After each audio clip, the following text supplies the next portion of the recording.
চট্টগ্রামের আনোয়ারা, সাতকানিয়া ও বাঁশখালী উপজেলার বন্যা দুর্গত মানুষের মধ্যে খাদ্য সামগ্রী বিতরণ করেছেন প্রধানমন্ত্রীর উপদেষ্টা ও বিএনপির সিনিয়র যুগ্ম মহাসচিব মোহাম্মদ রুহুল কবির রিজভী।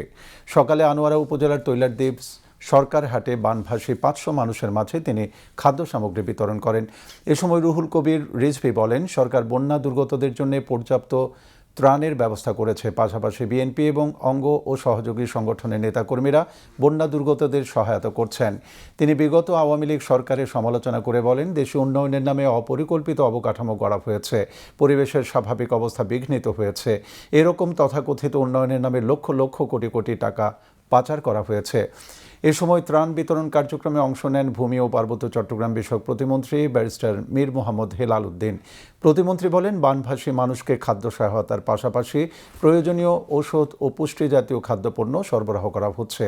তিনি বর্তমান সরকারের খাল খনন কর্মসূচি বন্যা মোকাবেলার জন্য বিশেষভাবে সহায়ক বলে উল্লেখ করেন। এরপর বাঁশখালীর বাহারছড়া বশির উল্লাহ মিয়াজি বাজার এবং সাতকানিয়ার কেউচিয়ায় ত্রাণ বিতরণ করেন উপদেষ্টা রুহুল কবির রিজভী এবং প্রতিমন্ত্রী ব্যারিস্টার মীর মোহাম্মদ হেলাল উদ্দিন। তারা সাতকানিয়া, আনোয়ারা ও বাঁশখালীর বন্যা দুর্গত এলাকা পরিদর্শন করেন।